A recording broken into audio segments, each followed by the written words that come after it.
አንክሮ አለ ተዘክሮም አለ እና ዛሬ በእውነት በዚህ ቦታ የብሱ በያለንበት የምንኖርበት አካባቢ የብስ ነው። አሁን ደግሞ በባህር ሆነን በእውነት እግዚአብሔር ጥበብ ሰጥቶ በባህር ሁሉ እንድንጓዝ ፈቅዶ ለሰው ምን ጥበብ መስጠቱን ማድነቅ አንድ ነገር ነው። እንዲያው ጥያቄውን ከመጠየቂያ በፊት ማለት ከማቅረቢያ በፊት እናንተን አንድ ጥያቄ ልጠይቃችሁ። አዎ ቅዱስ ጴጥሮስ የማቴዎስ ወንጌል ምዕራፍ 14 ቁጥር 28 ላይ አንድ ያቀረበው ጥያቄ ነበረ። በባህር ላይ እየተጓዙ ባሉበት ሰዓት ላይ ህዝቡን መናውን አበርክቶ በሁለት ዓሣና በ5 እንጀራ ካጠገበ በኋላ ያው ህዝቡ በየብስ ሲጓዝ ደቀ መዛሙርቱን ግን እናንተ በባህር ሂዱ ብሎ ምሸት ነበር፣ ጨለማ ነበርና እየተጓዙ እያሉ መጨረሻ ላይ አምላካችን እግዚአብሔርን አየው ይላል ቅዱስ ጴጥሮስ። ሲመጣ አየው፣ ግን መጀመሪያ ላይ እርሱ መሆኑን አላወቁም ነበረ። መንፈስ መስሏቸው ፈሩ፣ ደነገጡ ይላል። በየብስ ያሰቃየን የነበር ጋኔን ደግሞ በባህር መጣ ብለው ይላል እና ነገር ግን እኔ እናንተን መጠየቅ የፈለጉት ቅዱስ ጴጥሮስ መቼም ፈጣን ነውና በባህር እየተጓዘ ኢየሱስ ክርስቶስን አየው። አየና ምን አለው? እመሰ አንተ እዘዘኒ እሁር እንተ ዲበ ማይ፣ አንተስ ከሆንክ በባህሩ ላይ እንደ የብስ እንድጓዝ ዘንድ አዝዘኝ አለው። ምንድነው ያለው? እስቲ በሉ አንተስ ከሆንክ በሉ በባህሩ እንድጓዝ ፍቀድልኝ። እናረጋዋለን። በባህር መርከቡ ላይ ወርደን እንደ ቅዱስ ጴጥሮስ መጓዝ እንችል ይሆን? ራሳችሁን ፈትኑ። በእውነት አንዳንዶቻችን ካለን ሕጸጸ እምነት አንጻር አይደለም እንደ ቅዱስ ጴጥሮስ በውሃ ላይ ለመጓዝ ልንጠይቅ ቀርቶ በዚህ መርከብ ስለመጓዛችንም በእውነት እግዚአብሔር ስለፈቀደልን አሁንም ስሙ ለዘላለም የተመሰገነ ይሁን። እንደው ይህ የእምነት መጠናችንን እንድትገመግሙ ነው እንድንገመግም። ይህን ያህል ቅዱሳን ፍጹም እምነት ኖሯቸው አይ አንተ ከሆንክማ አንተን እያየሁ በአካልም በህሊናዬም አለ በአካልም እያየሁህ ነው፣ አንተስ ከሆንክ ወደ አንተ እንድመጣ በባህሩ ላይ እንድጓዝ እዘዘኝ። አዎ በእግዚአብሔር መታዘዝ መልካም ነው። እሱ አዝዞ መቼም መጥፎ ነገር የለምና ቅዱስ ጴጥሮስ በባህሩ ላይ እንዲሄድ ፈቀድ ማለት ለመነው፣ ፈቀደለት። ሄዶ ነበር። ግን ጥቂት ደግሞ እንደሄደ እርሱን ማየት ትቶ ጎንና ጎኑን ማየት ሲጀምር መስመጥ ጀመረ። እኛም ከእግዚአብሔር እይታ ውጭ ስንሆን ዓለሙ በሞገድ ያጣድፈናል፣ ብዙ ችግር ይደርስብናልና ወደ እግዚአብሔር እየተመለከትን ወደ መስቀሉ እያየን ከፈተና እንድንጸና እግዚአብሔር ከኛ ጋር ይሁን። መልካም እንግዲህ ወደ ተአዘዝኩት መልስ እንድሰጥ ልግባ። የጉዞ ዓላማ ምንድነው? ጉዞ ምንድነው?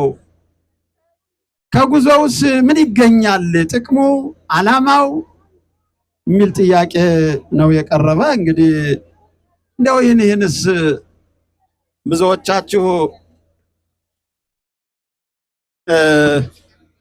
ለዚህ ጥያቄ ያው መቼም እንደው በአንድ ሰው እንዲነገር ካልፈለጋችሁ በስተቀር በሀገር ውስጥም በውጭም የተጓዛችሁ ትኖራላችሁና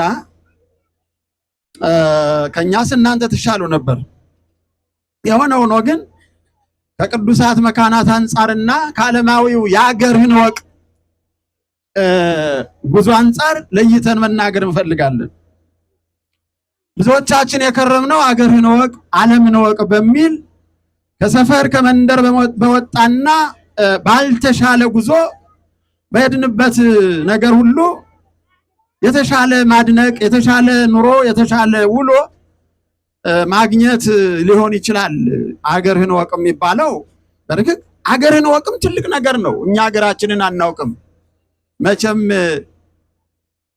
አባቱን አያውቅ አያቱን ይናፍቅ እንደሚባለው እዚህ ተቀምጠን ሀገራችንን የራሳችንን ቀበሌ የራሳችንን ወረዳ የቀበሌያችን የራሳችን ቀበሌ እንኳን ስያሜው ማን ይባላል የተሰየመበትስ ዓላማ ምንድነው ብዬ እዚህ ያላችሁ በሙሉ መቼም የተወለዳችሁ ከሀገር ከምድር ነውና የተወለዳችሁበትን ሀገር ትርጉሙን ምን ያህል ህዝብ አለ እንዴት ነው አካባቢው አየር ንብረቱ ተፈጥሯዊ ባህሪው መግቦቱ በአጠቃላይ ብትጠየቁ መቼም የቀበሌያችሁን አጠቃላይ ስነ ባህሪ እናውቃለን ብዬ አልገምትም ከኔም ጀምሮ። ይሄ ራሱ በመጀመሪያ ባንደኛው ዙሩን የመልስ ከምሰጥበት አገርህን ወቅ ዓለማዊውን የሆነ ታሪክን ከማወቅ ተፈጥሮን ከማድነቅ አንፃር ምን ያህል ክፍተት እንዳለብን ይህንን ሳልጠቁም አላልፍም። ፈረንጆች ናቸው እኮ ስለኛ ሀገር የሚያውቁ የውጭ የባዕድ ሀገር ሰዎች ናቸው። ታሪካችንም የተጻፈው እንደምታውቁት በውጭ ዓለም ሰው ነው። እንግዲህ በዘመኑ የጸሐፍት እጥረት ይኑርብን እኛም ሀገራችንን ጠንቅቀን ያለማወቅም ድክመት አንፃር ብዙ ታሪክ ተዛብቶ የተጻፈ ሀገራችንን እኛ ለማወቅ ካለን አናሳ ፍላጎት በሌሎቹ ነው። ስለዚህ ሀገርህን ወቅ ከሚለው ጉዞ ይሄኛው ይለያል። መንፈሳዊ ይዘት ያለው የምንሄድባቸው መካናት ቅዱሳት መካናት ናቸው። ጉዟችን ዓላማ ያለውና የተቀደሰ ሆኖ የምንሄድበት ቦታም የተቀደሰ የቃል ኪዳን ቦታ ነው። ከዚህ አንፃር ይሄ ጉዞ ዓላማው ምንድነው ብላችሁ የጠየቃችሁ እንደሆነ አንደኛ ዓላማው ቅዱሳን መካናትን በደንብ አውቀን ቅዱስ ያሬድ የተናገረው አንድ ነገር አለ። ስለ ቤተ ክርስቲያን ስለ ቅዱሳን መካናትና አድባራት ተያያዥነት ያለው ምስጢር አለው። ምንድነው ያላት? ቤተ ክርስቲያንን ኦድክዋ ርኢክዋ አይመርክዋ አፍቀርክዋ አለ። ምንድነው ያለው? ዞርኳት አለ። መዞር አንዷን ቤተክርስቲያንም መዞር ይቻላል በስርዓት እንድንዞር የሚያዝ ስርዓት ስላለ፣ እርሱ ግን እንዲነግረን የፈለገው ምስጢሯን ፈለጉ መረመርኩ። አዎ ርኢክዋ ከመዞር ብዙ በመንፈስ ቅዱስ መዋግድ ውስጥ ገብቼ ከመፈለግም አንፃር ወጥቼ ደግሞ አዎ አየኋት ነው ያለ። በይዘትም በቅርጽም እርሱ አይቷታል። በሰማይ ያለችዋን ቤተክርስቲያንም አይቷል፣ ምድራዊቱንም አይቷታል። መላእክት ያነጋግሩት ስለነበረ ቅዱስ ያሬድ ዞርኳት አለ፣ አገኛት፣ አያት። ከዛ በኋላ አእመርክዋ አወቅኋት አለ። ማን እንደሆነች ማወቅ ወደደና ፈልጎ አገኘ፣ አያት፣ አወቃት። ካወቃት በኋላ አፍቀርክዋ እስከ ሞት ወደዳት። እኛም ጉዟችን ዞረን እግራውን ቀኙን አስሰን የምንሄድበትን ቦታ ታሪኩን ጠይቀን የጻድቁን በረከት ለማግኘት የሰማዕቱን በረከት ለማግኘት ማን እንደሆነ ሄደን ገድሉን አስነብበን ታሪኩን ሁሉን ነገር ተረድተን ከዛ ከጻድቁ በረከቱን እናገኛለን። ምክንያቱም በህሊናም በአካልም ዘተወክፈ ጻድቀ በስመ ጻድቅ አስበ ጻድቅ ወእሴተ ጻድቅ ይነስ ነው የማቴዎስ ወንጌል ምዕራፍ 10 ቁጥር 41 ላይ ጻድቁን በጻድቁ ስም ነብዩን በነብዩ ስም ሰማዕቱን በሰማዕቱ ስም የተቀበለ ያንን የነብዩን የጻድቁን ክብር ያገኛል ተብሎ እንደተጻፈ እኛ በህሊና ሄደን የሰማዕቱን የቅዱሳኑን የደናግሉን የአበውን ቦታ በረገጥን ቁጥር በረከት አለው። የተቀደሰ ቦታ ነው። የቃል ኪዳን ቦታ ነው። በተገባው ቃል ኪዳን መሰረት መጥቶ ቦታህን የረገጠ ስምህን የጠራ ቃል ኪዳንህን ያከበረ ቦታን መጥቶ የጎበኘ ተብሎ በገድሉ በድርሳኑ በተአምሩ ተጽፏል። ወገኖች ገድልና ድርሳንን ስናነሳ አንዳንዶቹ ወንጌልን አይሰብኩም ይሉናል። ወንጌል ካልተሰበከ ገድለ ሰማዕታት እንዴት ተጻፈ? ተአምረ ሰማዕት እንዴት ተጻፈ? ድርሳነ ቅዱሳን እንዴት ተጻፈ? እንዴ ወንጌል ስለተሰበከላቸው ዓለሙን ንቀው ስለተጋደሉ የነሱ ገድል ተጻፈ። እንደው ምን የሚደንቀይ ገድል ካልተጻፈ፣ ድርሳን ካልተጻፈ፣ ተአምር ካልተጻፈ ወንጌል አልተሰበከም ማለት አይቀድምም ወገኖች። ወንጌል ስለተሰበከ ነው ገድል የተጻፈ። ገድለ ተክለ ሃይማኖት፣ ገድለ ጊዮርጊስ የተጻፈ ቅዱስ ጊዮርጊስ የከበረ ገናና ቤተሰብ ያለው ለጋ ወጣት ሲሆን ምን ትበቆ ለሰብ ለእመ ኩሎ ዓለም ረባ ወነፍሱ ሀጉለ፣ ሰው ዓለሙን ቢገዛ ቢነዳ ነፍሱን ካጣው ምን ይጠቅመዋል የሚለው ስለተሰበከለት ምን ያደርግልኛል ብሎ ያንን ያህል ተጋድሎ በኃያላን ነገስታት መካከል እንዘይብል አነ ክርስቲያናዊ ገሃደ እኔ ክርስቲያን ነኝ ብሎ በነ ዱድያኖስ ፊት አስፈሪውን ቃል በመናገር ሳያፍር ስለተናገረ ያንን ሁሉ መከራና ስቃይ ተቀብሎ ገድል ስለተጻፈለት ገድሉን እናነባለን። ታዲያ ወንጌል አይደለም? ይሄ ምንጩ ወንጌል አይደለም?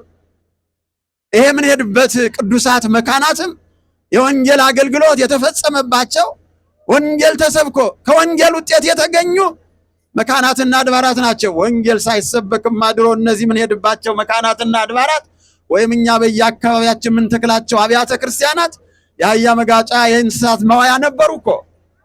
ከተቀደሱ ከከበሩ በኋላ በምስጢራት ክንውን ከከበሩ በኋላ አይደለም እንስሳት ሊገቡ እናንተ የሰራችሁ ጨዋዎች እንኳን አትገቡባቸውም። ያን ያህል ይከብራሉ ወገኖች። ይህ ሁሉ የወንጌል አገልግሎት ውጤት ነው።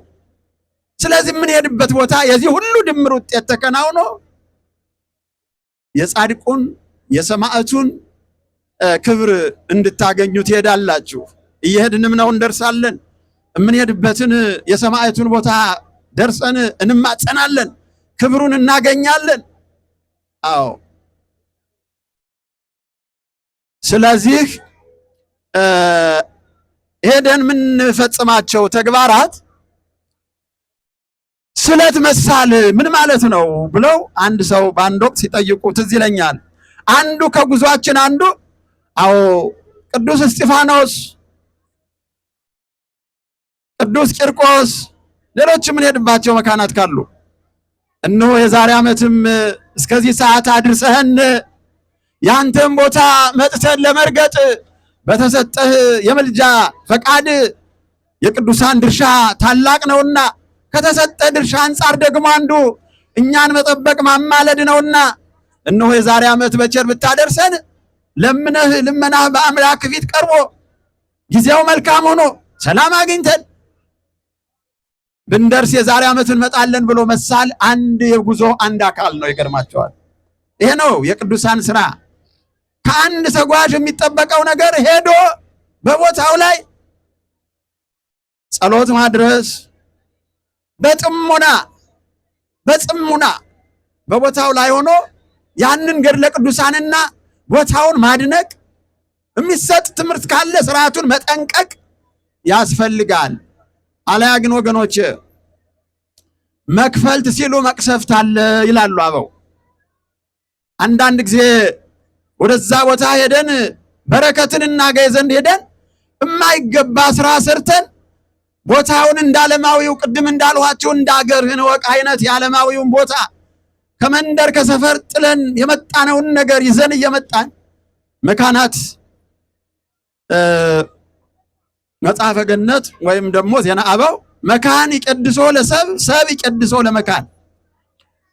መካን ሰውን ያከብረዋል ይቀድሰዋል ማለት አሁን የምንሄድበት የሰማዕቱ የጻድቁ ቦታ እኛን ይቀድሳል። ቅድም እንዳልኋቸው ተሰጧቸዋል ቃል ኪዳን።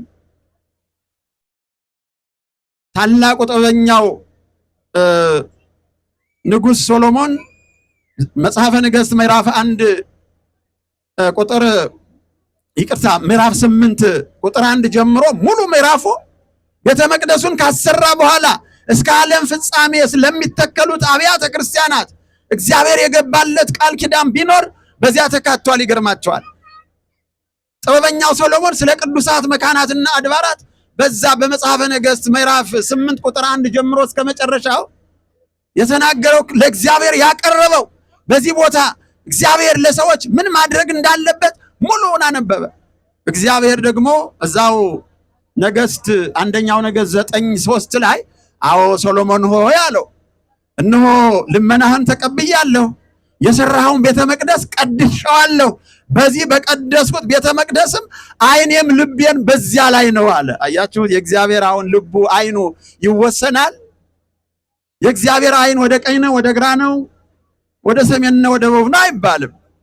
ነገር ግን ምን ያህል በተቀደሰው ቦታ ላይ እግዚአብሔር እኛን ለመባረክ እኛም እናቀርበውን ጸሎትና መስዋዕት አጠቃላይ ምህላችንን ጸሎታችንን ለመቀበል በዚያ ቦታ ላይ የገባልንን ቃል ኪዳን ሲያረጋግጥልን እና ስለ ቦታው ቅዱስ መሆን ያንን ይነግረናልና የጉዟችን ዓላማ በእውነት ከዚህ የሚዘል አይሆንም።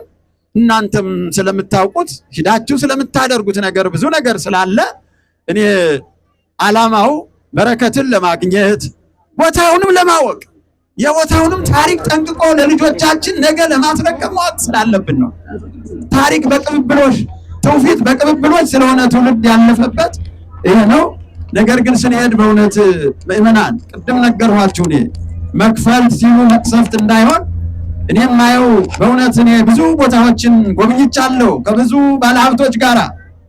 ነገር ግን የሰፈሩንና የመንደሩን ይዘው ሄደው በየቦታው ከዚህ ከሰፈር ያለው ድንኳን ተተክሎ ፍራሽ ተዘርግቶ እንደው ጮማና ድግስ ፈክቶ እዛ ላይ የሚታየው ዛሬኛ እኛን ባይጋብዘንም ብዙዎቻችሁ ልትቃወሙና ሄዳችሁ በጽሙና ከእግዚአብሔር ጋር ተገናኝታችሁ የሄዳችሁበት ጻድቅ ከሆነ ጻድቁን ክብር፣ ሰማዕት ከሆነ የሰማዕቱን ክብር፣ ደናግል ከሆኑ የደናግሉን ክብር እንድታገኙ እንጂ እዛም ሄደን በእውነት ለመናገር ለመዝናናትና ቀሪ ጊዜያችንን ለማሳለፍ ከሆነ ይሄ ቅድም ያልኋችሁ ቦታ ይቀድሱ ሰብ ይቀድሶ ለመካን ሳይሆን ሰብ ያረኩሶ ለመካን ወይም ደግሞ ራሱን ሰው እንዳይጎዳ ጥንቃቄ አድርገን ስንሄድ በእውነት በህሊናም በአካልም ተዘጋጅተን የህሊና ዝግጅት ቅድም ያልኋችሁ ነው። አካላዊ ዝግጅትም ቢሆን ከልማደ አንስ ጸድተን ከተለያዩ ከተፈቀዱ ባልና ሚስት ሩካቤም ቢሆን በእውነት ተዘጋጅተን እምንሄደው ወደ ቅዱሱ ቦታ ነውና ቅድመ ጥንቃቄ አድርገን ወደ ቦታው ሄደን ያንን ክብር እንድንወርስ ነው ዓላማው ብዬ ገምታለሁ። ይበቃል።